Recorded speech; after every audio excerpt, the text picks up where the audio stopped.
Hey, Caroline. Hey Jim, how are you? Doing well. How are you? Doing great. How's everything going over there in Old Sturbridge? Good. Today's a nice day. Yeah. It's 50 degrees. And you're here in Massachusetts, right? Yes, right, North Shore. Yeah. So you've got the good weather too.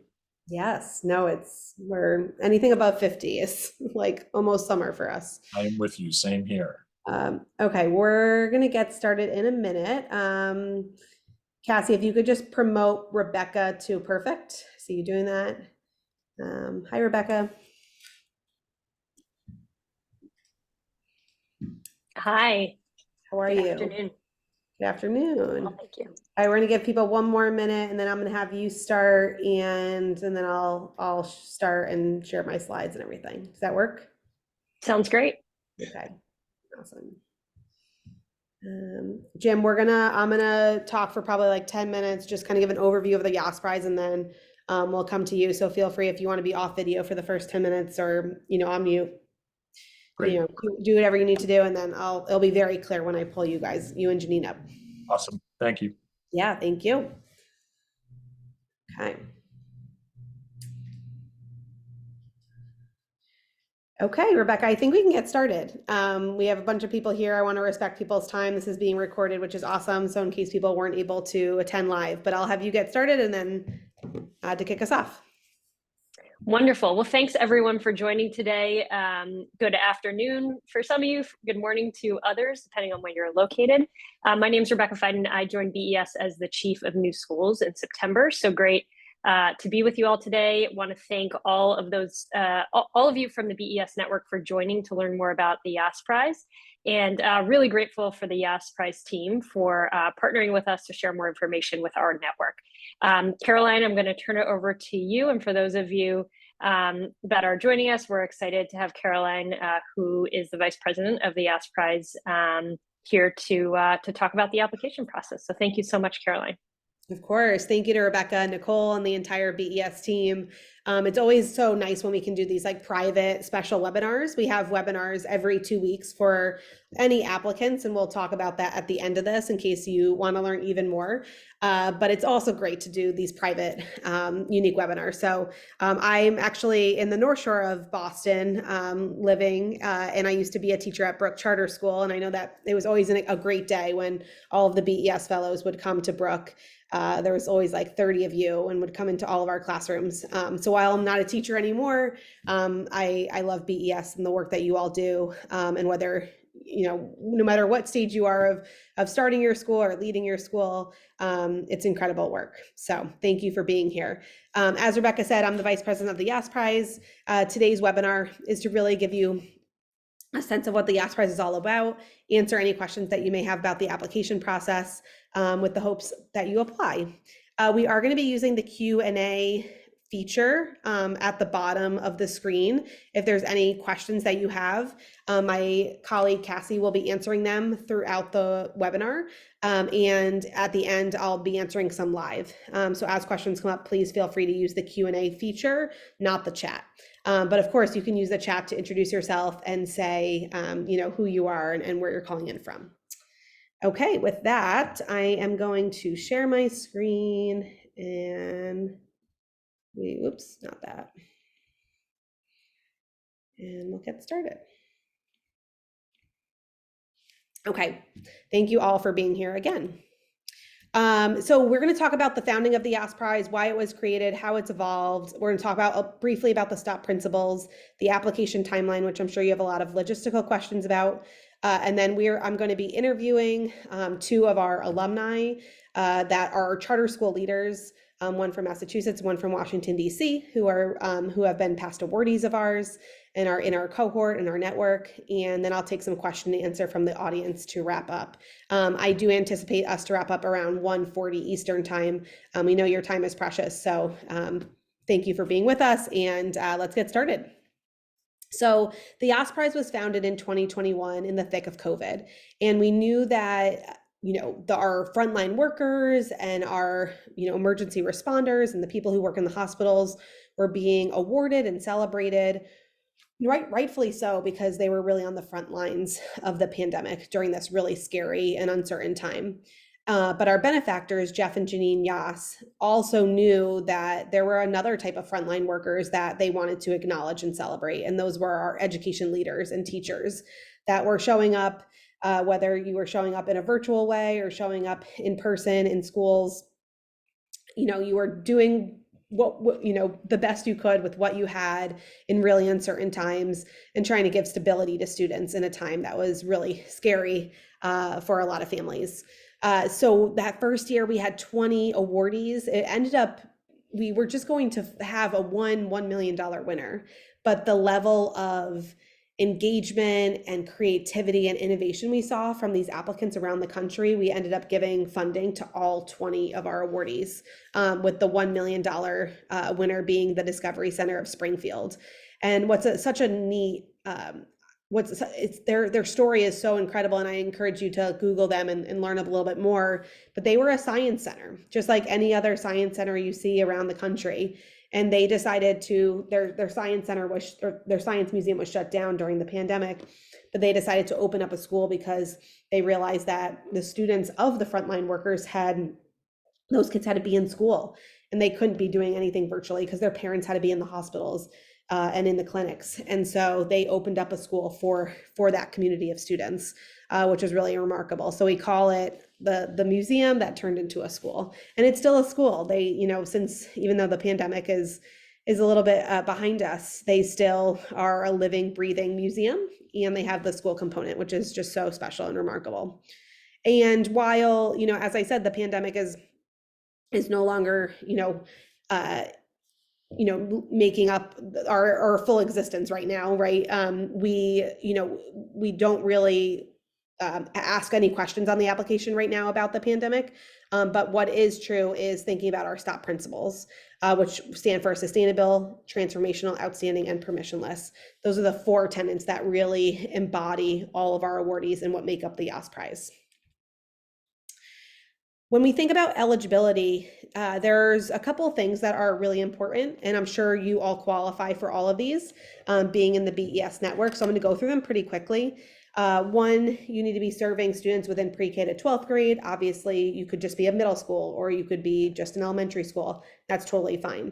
You need to be currently working with, serving, or educating students. And so I know that there's some BES fellows that are about to launch a school. So if your school's not open yet, or you're launching in August, you wouldn't be qualified to apply this year, but you would once you have opened and once you start getting data about your students and how they're doing.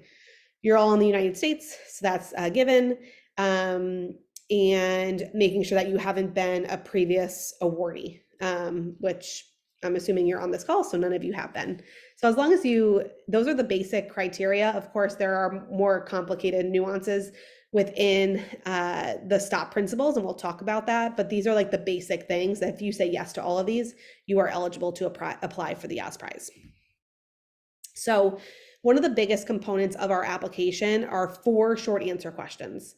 And they ask about your level of sustainability, your level of transformation, your level of outstanding, and how you view permissionless. And so we're going to talk through each of these, and I'll try to pull in, knowing that most to all of you are charter schools, I'll try to make sure that I'm giving examples related to that.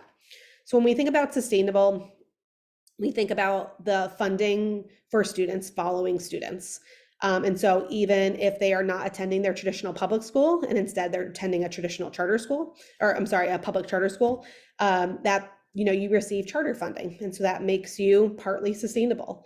I know that a lot of charter schools also, rely on philanthropy or some sort of extra donations to fund different things that they need to fund.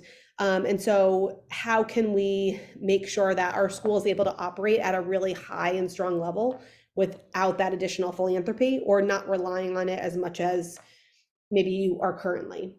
And so we don't expect 100% progress with this, or we don't expect 100% you to be fully sustainable, but we do expect progress, as well as pushing, legislatively and pushing, and advocating for more sustainable legislation, no matter what state you're in. We actually have a webinar about sustainable coming up tomorrow. So I'm going to have Cassie drop in the chat the link to register for that. Even if you're not able to attend live, you can get the recording afterwards. And that really talks about this principle for 45 minutes and gives some great examples from alumni who are, again, not 100% sustainable, but really pushing towards that. Transformational is really thinking about how we're educating students and making sure it's not the same type of education that like our parents received or even we received, 30 to 40 to 50 years ago. We know that sometimes textbooks are overused, sometimes worksheets are overused, sometimes lecture is overused, but there are more innovative ways using technology, maybe not using technology, to educate students. And so this is about like new approaches to learning. And I'm excited. One of our alumni, who's going to be on with us in a minute, has a charter school that's partnering with that partners with a museum, and so that's like a transformational way, just like with the Discovery Science Center of Springfield, Missouri. That's like a different way to educate students. We also, on tomorrow's webinar, we have Kelby Woodard, who is the CEO of Cristo Rey Network, which operates, I believe it's like 38 schools. And they have a transformational approach to thinking about high school because they get all of their students into corporate work study partnerships or placements, because we know that when kids see a direct connection between the workplace and education, they're more likely to stick with it, they're more likely to graduate and then be able to find the value in either jumping right into a job or going to college, whatever path they see fit.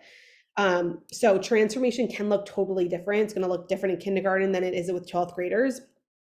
But ultimately, we know there's a lot of charter schools out there that are having really good results and doing really good things. But what makes your charter school separate from the rest? And how are you providing an education or an experience for your students and families that transcends, what they might receive at another school? Outstanding is the data piece, and this is why you have to be working currently with students and not about to open or in a pilot phase. Outstanding is sometimes test scores. It is sometimes graduation rate. It is sometimes, the amount of hours your students are in the community doing, public service or a job training or apprenticeships. We don't specifically define what metrics you should give, but we want you to think about if you were telling a board member or a family why your school is outstanding and why they should send their kids to your school, what would you explain? And sometimes it's that your test scores are better than, the public school district. Like that's one way to measure success or progress. Sometimes it's more about the growth that your kids make, coming in at a certain level, and then they end that grade, far superseding and making monumental growth. But it doesn't just have to do with test scores. Again, it really depends on how you're thinking about this, your model, how you define transformation, and how you apply that into your work in action. And then permissionless is the ability to make choices and decisions without a regulatory body or without an overhead. So as charter schools, you all are permissionless because you don't have a school board that's making decisions for you. You obviously all have a board, and hopefully that board, is guiding you to make great decisions or giving feedback, but you don't necessarily need permission from them on a day-to-day basis to make decisions that are best for your students. This is a great time to share some examples of things that you've done as a leader that you knew were best for your families and your students without needing to, for it to take years or months, or a lot of, upper beings to, validate your decision or deny your decision. So those are the 4 principles that, again, the reason we bring those up is one, because they connect all of our awardees. All of our awardees are STO&P.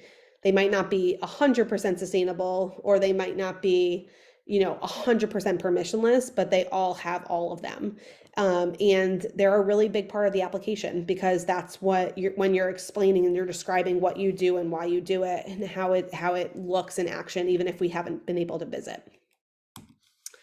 There are a couple key dates that we really want to bring up, with the first one being our application window closing on April 18th at noon. We know that a lot of people wait till the last minute to apply and to press submit, and we really encourage you to not wait till the day of. So please, it's not a rolling application, so we wait until the 18th to then start reviewing all the applications. So obviously attending these webinars is helpful and getting a sense and really taking the time to work on your application. But we really encourage you to submit as soon as possible.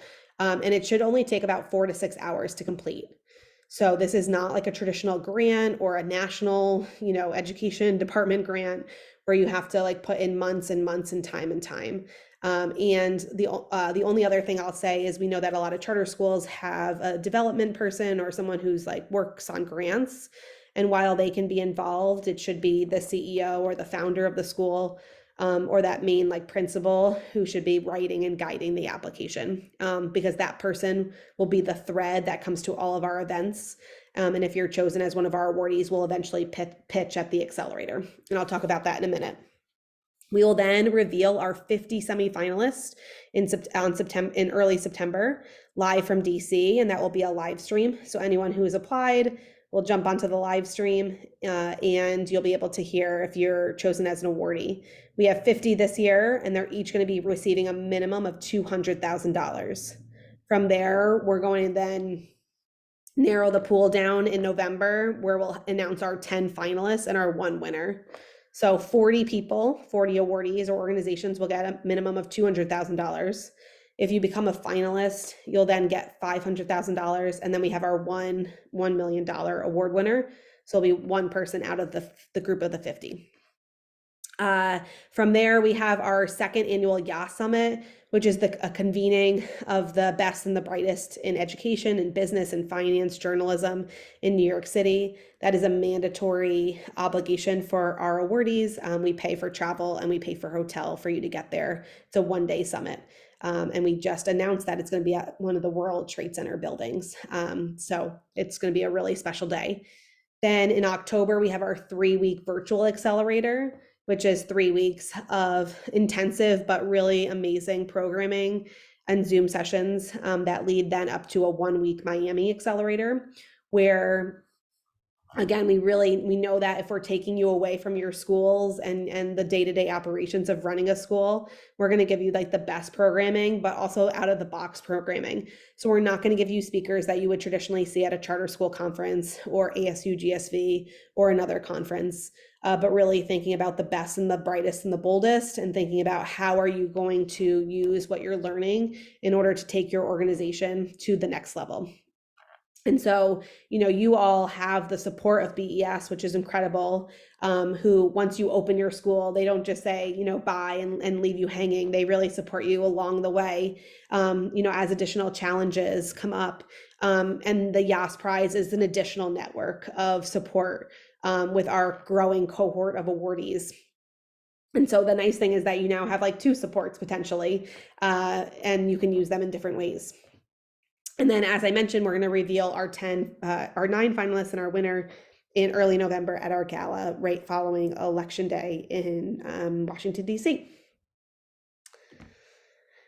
Okay, we are about to get to our Yass Prize alumni, which I'm so excited to have them introduce themselves. Again, I haven't seen any questions come through the Q&A. So if there is something that is confusing or you want to learn more about, please feel free to put your question there. I will get to answer questions live at the end, but I encourage you to put something in there so that we can have some great questions to come to in about 10 to 15 minutes. So I'm going to stop sharing my screen. I'm going to have Cassie spotlight Jim and Janine. Thank you so much for being here, both of you. This is one of the best parts of the webinar because as my other colleague Marcy put it earlier to me, I couldn't explain about STO&P, but these are 2 leaders that have been awardees of ours and are living, breathing examples of what it means to stop for education. So Jim, I'm going to start with you. If you can share who you are, where you're currently calling in from, and a little bit about your charter school, that would be awesome. Great. So thank you, Caroline, and good afternoon, everybody. It's a pleasure to be here. And as Caroline said, I'm Jim Donahue. I am actually the president and CEO of Old Sturbridge Village, which is a large outdoor history museum located in Sturbridge, Massachusetts. And I've been president now for 17 years. And in 2017, Old Sturbridge Village opened Old Sturbridge Academy Public Charter School, which is a K-8 public charter school located right here at the museum, where the students are involved in educational programming inside the Living History Museum, which is 300 acres, about 100 historic buildings, and about 200 professional staff. And in September of 2023, we actually opened a second public charter school in the city of Worcester, right here in Massachusetts. And thanks to the Yass Prize, our work is happening now in Rhode Island to replicate the school a second time there. So it's great to be here with all of you. And we'll get to that expansion piece a little bit, talking about that future impact piece. So thanks for getting us started, Jim. And we also have Janine Gomez coming to us live from DC. Can you explain who you are, where you're calling in from, and a little bit about your school? Sure. Thank you for inviting me. I'm Janine Gomez. I'm the executive director and co-founder of iDream Public Charter School in Southeast Washington, D.C. Interesting thing, I'm originally from New Haven, Connecticut, and we used to go to Old Sturbridge when I was in elementary school as a field trip. So it's definitely an honor and a privilege to be on this call with you, Jim. We started our school in the middle of the pandemic in August 2020. We opened with 5 grades, preschool to 2nd grade, and tell more about that. That was based on our family engagement. We have very strong family engagement, and families asked for us to open with 5 grades because it's difficult for them to commute and take their children to multiple schools throughout the city. We started we're a small school. Right now we have 82 learners in preschool to 5th grade. This is our 4th year in existence. And so we've grown very slowly, but we have a very strong model. It's student-centered. It's student-led, student-centered, and we have very strong collaborations with families, with the community, because we designed the school with them. And we have multi-grade cohorts. That is a component of ours because we're inspired by the Montessori model. We want children to build strong relationships with their coaches. Our teachers are called coaches, and with their classmates. So they're in the same class for multiple years. We also, because our name is iDream Public Charter School, we have dream time built into our school day. So 2 days a week, our children explore something that they love, something they have a passion for, something they have big dreams. Children have big dreams. And so we give them time during the school day to explore those big dreams. We also, what else? We have dream collaborators. So because we have these strong family partnerships and community partnerships, we connect learners with people who are pursuing the dream or living the dream that they want to pursue. So that is something that's a big part of our model. The Yass Prize enabled us to start a dream club. So after school, we did it last spring. We're going to start it again this spring. We had family members to run clubs connected to whatever children had dreams for. So we had a robotics club. We had an art club. And that's how we're just continuing to foster the partnerships while showing children that dreaming is their right, but also you're dreaming in community. Your community will circle around you to lift you up and to help you cultivate those dreams. And those are such great examples, and those would all fall under like that transformation question, right? Janine just gave a couple of examples, and she would probably like focus on like 2 of the best things, right? That really let her make her school stand out. So probably the mixed age groups, and thinking about that, it's, you don't have to be in 2nd grade and then 3rd grade, but like maybe having a 2nd, 3rd grade class, depending on level, like that's innovative and that's transformative. And that's something that didn't happen 10 to 15 years ago. But we're thinking about education and learning and progression differently. Jim, I want to come back to you about sustainability. As I mentioned, we're going to have a whole webinar tomorrow just on sustainability. You have a pretty unique model because the museum helps to support the school Can you talk a little bit about that? And even if a charter school is not doesn't have the same setup as you, how can our potential applicants be thinking about sustainability? Sure. So Caroline, our model of sustainability for the charter school, which is relatively small, we only have 360 students K through 8. One piece of it is that Old Sturbridge Village manages the back office functions of the charter school for a fee that is lower than what the school would have to pay if they hired individuals to do that. Here at the museum, we have experienced accountants, human resource folks, marketing, development. And so the charter schools are able to plug into those professionals as they need them, which saves on the administrative overhead for the school.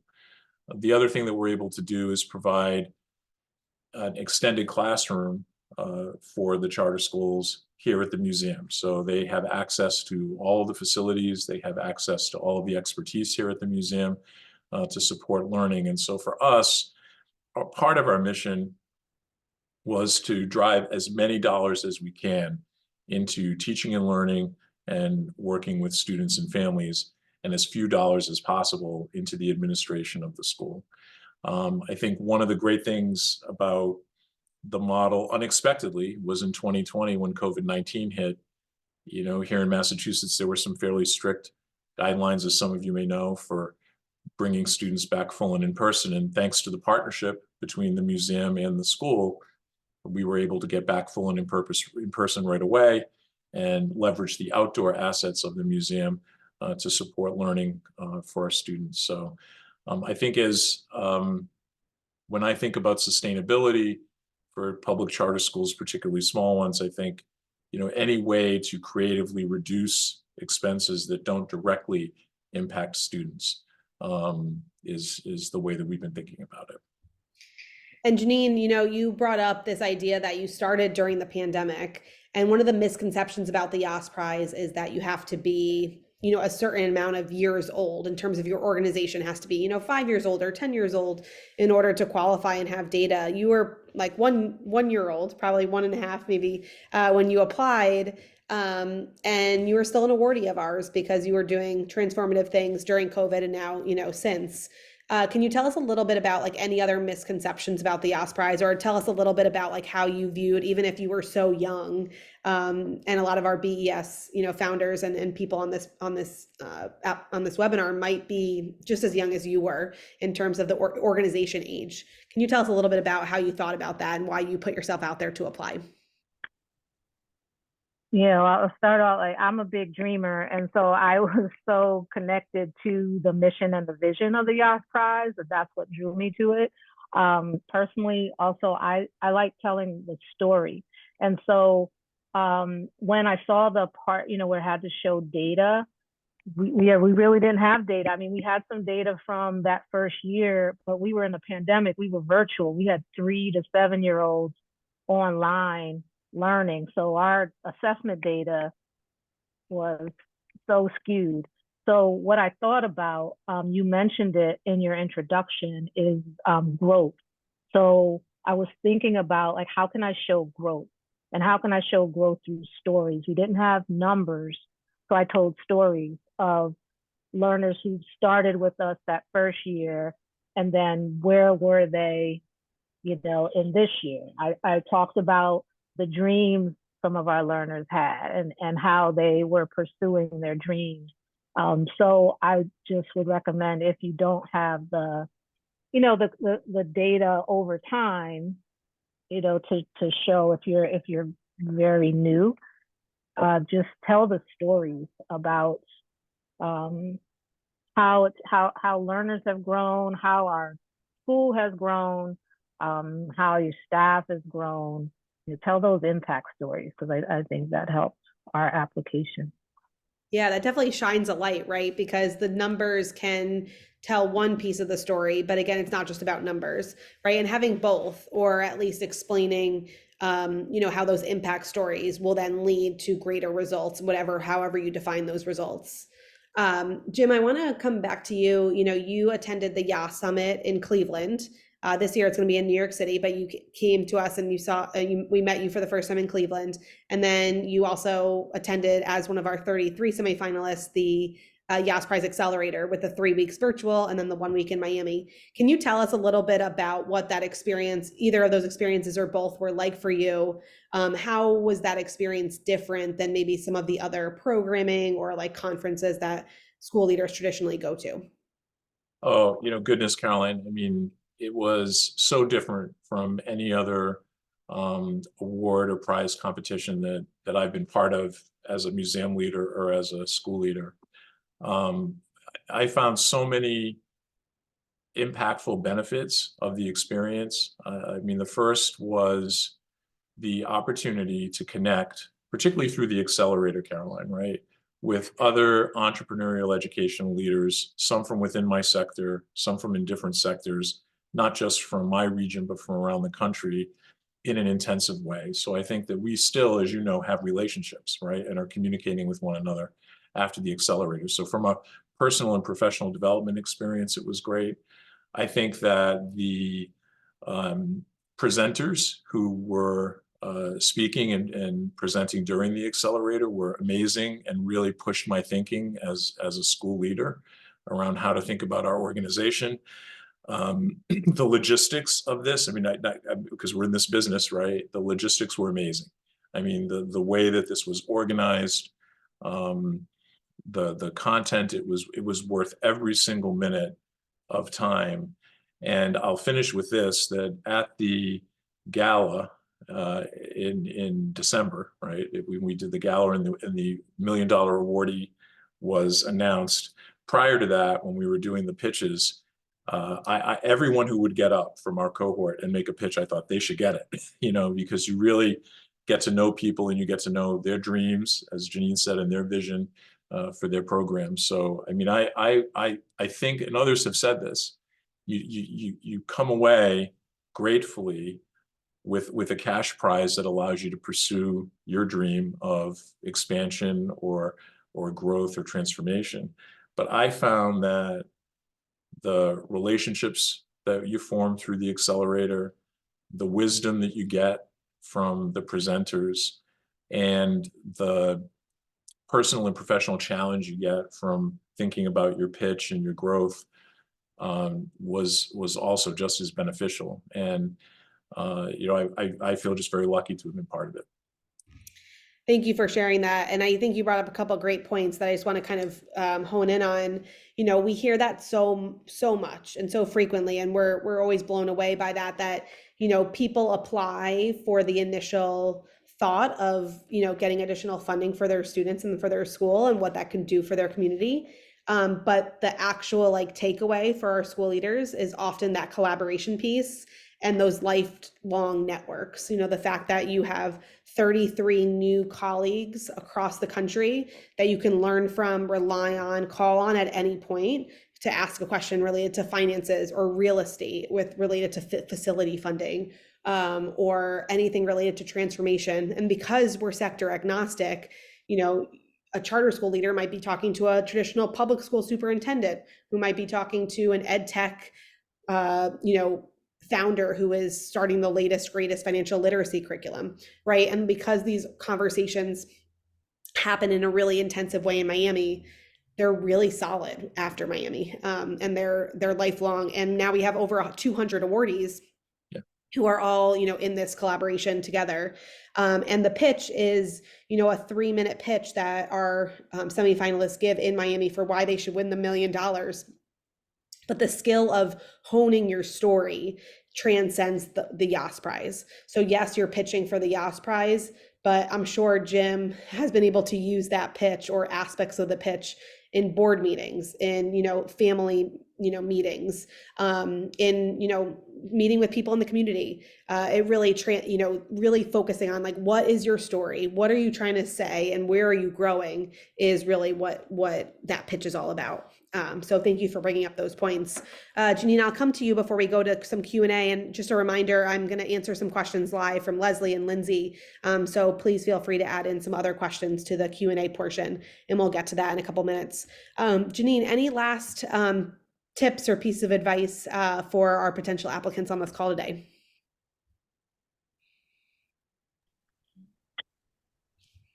Sorry, that's the heat coming on. We're in an old building. You know, I think my advice would be just, if you feel it in your heart, and if your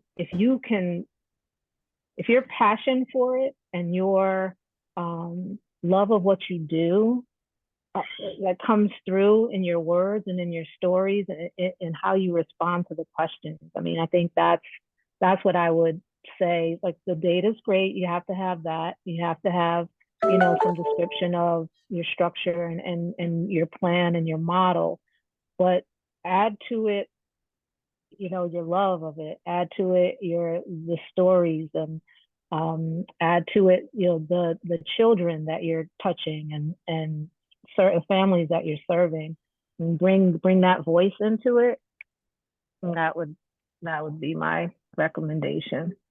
And it really is, there are some, you're applying on behalf of your organization, but as the leader, especially if you're a founder, right, your story is so connected to why you do what you do, right? So there's a reason, Janine, that you are so, that your school is based on this idea of dreamers, right? Probably connected to something of how you grew up or your life story. And so there's a part of our application that talks about like your why. And if your story is in any way connected to the story and the origin of your school, we encourage you to share that, because it is, you often gravitate towards someone's life story or someone's unique personal why. That helps us understand more about why they do what they do. Jim, any final thoughts before we go to our Q&A? I mean, I love what you said. I think that's spot on. The only other thing I would say is there are very few, if any, actually funding opportunities that have returned the kind of return that the Yass Prize returned, for us. So it's definitely worth the investment of time in the application, because if you're fortunate enough to make it to the semifinals, it is such a rewarding experience, and in financial ways as well as in professional and personal ways. So it is absolutely worth the investment of time. And often when you go to these other conferences, it's kind of one and done. You meet some people and then you never stay connected to them again, or you meet a speaker and then, it's like a time and moment when you maybe learn a lot. But the Yass Prize, just like BES, is that continual support system. Not necessarily financially. We do believe in sustainability and not coming back to us, year after year. We have certain regulations around that, but the support of, hey, I want to, expand, like Jim is expanding to Rhode Island, who can you help, or how can I get support in terms of like facilities? Like, we're having trouble locking in a facility there, or, whatever that is, we are there as a resource and a hub to not only give our 2 cents, but also to leverage our alumni we have people in every state at this point. So thank you both. We're going to get to some Q&A, and I might ask a question and have one of you answer it. So depending on the question. So thank you so much for being here. Let's get into some questions. So Leslie asked, are there restrictions on how to use the awarded funding? So yes and no. We are permissionless. We do want to carry that out. So the way it happens is you will submit an application, and one of the questions is about future impact of, if you won this money, what would you do with it? Some tips related to that is, we are more likely to fund an organization who is either expanding, scaling in a certain way if you're ed tech, or doing something, even more transformational. So we're less likely to fund you to buy vans, for example, or to build a playground, or to do something a little bit that's not related to growing. We know that there's a lot of demand right now from families for education, excellent education options. And so if we're trying to help build that supply, that's super helpful to us and aligns with our priorities. Now we know that there's charter caps, and you might be at the top of your charter cap and might not be able to expand. But to Jim's point, he might not be able to expand maybe in Massachusetts, or it might be a little bit harder, but he's looking to other states. So once you come up with your future impact, if you become an awardee of ours, you pitch, and that should connect to like what, when Jim pitched, it was the fact that he wants to expand and take his model and apply it to other states. And then that becomes part of your award letter.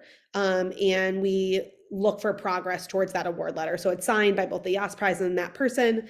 But the reporting and the progress is very supportive, and it's not bureaucratic, and it's not going to take hours and hours. It's really just like a check-in of how are you doing? What support do you need from us? And we want to celebrate your progress along the way, and get you press and media attention and legislative support if you need that. So there are restrictions, but it's not like, it's all very much based on your application and what you originally put in there. So there would be no surprises or no, slap on the wrist. It's very guided along the way. Is the Yass Accelerator only for the CEO founder, or can other staff attend? This year, because we have 50 awardees, where last year we only had 33 semifinalists, we are going to allow people to bring one additional attendee, with that CEO or founder or principal or superintendent being the main one that's going to be doing the pitch. But we do allow an additional person to attend, although you don't need to have, Jim, did you bring, I don't think you didn't have a +1, and you totally still got a lot out of the experience. Do you want to say anything about that, or about like your decision to not bring someone? I think that, I understood both options. I think for me, to be honest, I viewed it as a leadership development opportunity for myself as a CEO, which you don't often get, right? Oftentimes as the head of school, you're with your team. And I thought it was a way for me to be able to have some authentic conversations with folks about some of the challenges that even I face as the chief executive. So that was kind of my thinking behind it, Caroline. But both work, I think. And I do also want to point out that any applicant, so if you all apply on this call and you all apply by April 18th, you'll all be invited to the 3-week virtual accelerator. And that's whether you become an awardee of ours or not. We have 15 individual sessions over 3 weeks. Everyone from like SalCon to other financial experts, like just an incredible lineup of people. We bring the best from the feedback from last year and invite them back again for like a 3rd or 4th year in a row. And then we bring in some new blood and some new thoughts and ideas. So anyone who applies can have access to that 3-week virtual. And then the Miami experience is only for our 50 semifinalists. Kristen and Leslie both asked about how many applications are received each year. We get about 2,700 applications. And then we're narrowing it down to 50. So that might seem a little bit, you might be like, that's a lot of applications. But please, like Janine said, dream big, and really think about telling your story in a way that is compelling, and get feedback from other alums if you know of any others in your towns or in your cities. And really, it only takes 4 to 6 hours. So that's like the biggest point is, this is not something that we want you spending 2 months on, because you have far better things to do with your time. And so please, put yourself out there, take a leap of faith, because there's nothing to lose. There's only things to gain, and know that it's not, going to be taking up, a ton of time. Kristen asked also, other than replicating or expanding seats, what other initiatives are supported or favored? I know Janine spoke about how she used the funding. We really encourage you to go on our website. If you do yassprize.org, I believe it's /awardees. Cassie, if you could put that in the chat, that would be great. That shares all of our awardees, specifically our 9 finalists and our $1 million winner. And there's a section on that, on each of their pages that says like what they're going to do with the money. I believe it's called like why we won, or it's number 3 though. So if you scroll down on each of those pages, it's number 3, and that shares 10 different examples of how they're using the money. You will see some themes. But they're all really different because they're all in different states, all in different sectors. So we really encourage you to look at that, to get a sense of the diversity of applicants and the diversity of how they're using the money. Well, Janine and Jim, it's been an honor and a privilege. It's always great to see our awardees in action, hear some updates of what you all are doing. So thank you for sharing your time, your talent with our potential applicants. I really appreciate you both being on this call. And for those who are with us, there are 2 exciting opportunities that I want to share with you, and Cassie's going to help put in the chat just some links. So first, we have office hours every single Thursday from 1 o'clock to 1:30 p.m. Eastern time. We usually have about 20 people on or so. It's an informal way to get your questions answered. So if there's a specific question as you're diving into the application that you want answered, or you just want to learn from other people's questions, you can hop on. No registration is needed. It's super informal, and I'll be there, or my colleague Marcy, to answer your questions. And it's just yassprize.org/office hours is the Zoom link. So that's coming up Thursday. And then tomorrow we have our webinar. Every 2 weeks we have a webinar. Tomorrow's is on sustainability. In 2 weeks, it'll be on transformation. Then in 2 weeks, it'll be on outstanding. And we have all different alumni. So Janine and Jim were with us today. Tomorrow we have 3 new alumni that are going to be excited to share about that sustainability principle, because to be honest, that's the hardest one. It's the hardest one to wrap your brain around, and it's the hardest one to live out in action. So I encourage you, if you can't join live, please still register, and then we will send you the recording afterwards. Then of course, yassprize.org is the best way to learn about the application and to start your application, knowing that, again, keep yourself to that 4 to 6 hours. It would be so easy to continue to spend hours and hours and hours on it, but hold true to that. Rebecca, thank you again so much for helping us host this. info@yassprize.org is our email address, and we answer emails within 24 to 48 business hours. So please email us if you have any questions. Thank you to everyone who joined again, and we will send out the recording to those, so that in case you have any other follow-up questions or resources, I will put those all in the email. So on behalf of the Yass Prize, thank you for joining us. Thank you, Jim. Thank you, Janine. And we hope you all have a great rest of your week and a great rest of your day. We'll see you all soon. Thank you, everyone. Thanks, Jim.